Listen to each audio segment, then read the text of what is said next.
Нэгдүгээрт хүн төвтэй. Хүн төвтэй яг хүнээ ботсон, хүнээ дэдэлсэн, иргэдээ ботсон. Хүн төвтэй гэдэг тэр хүртээмж заавал яригддаг. Юу гэсэн хөр хөдөө орон нутагт байгаа хүнч, хотод байгаа хүнч гэсэн яг адилхан чанартай эрүүл мэндийн тусламж үйлчилгээг авна гэсэн.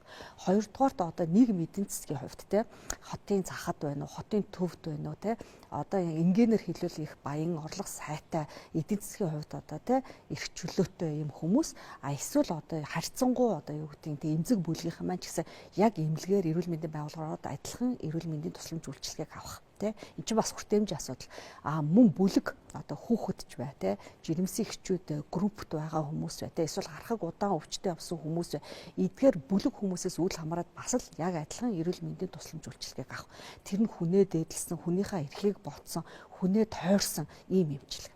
Чанар гэдэг бол ерөөсөө анханасаа бид нар хууль дараач салбар дээрээч тэр байтугай одоо эрүүл мэндийн байгууллага дээрээч гэсэн чанар гэдгийг тойрж яриаггүй тодорхойлолтод гаргаагүй байгаа.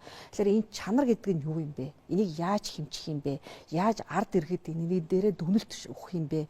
Яг хуулиндаа тодорхой оруулж өгч байгаа. Хөдөө орон нутаг малчин иргэдийг яаж тодорхойлж энэ бус улсын оронд бүр ямар байдлаар модель болох вэ гэдгийг үзэхийн талаас хуулийн дээрээ бас манай ажлын хэсэг манай зөвлөхүүд гадаад дотоодын зөвлөхүүд маань энэ дээр айгуу сайн ажиллаж байгаа.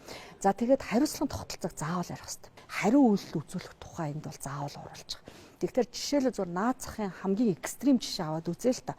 Эрүүл мэндийн эрх зүйн асуудал дээр асуудал гарангууд шууд эрүүгийн хууль гэхээсээ наад захын одоо те жишээлбэл лиценз алдах гэдэг дээр одоо барууны оронд ч юм их айдаг штэ те.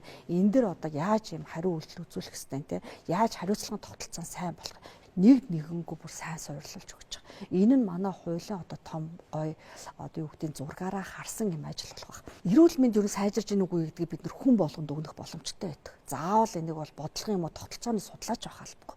Эрүүл мэнд сайжирч гин үү? Өвчлөл буурч гин үү? Өвчлөөс гаралтай нас баралт багасч гин үү? Энийг бид нар өөрсдөө хараад шууд өгнөх боломжтой байдаг. Эндээсээ бид нар дүгнэлтээ гаргах болно.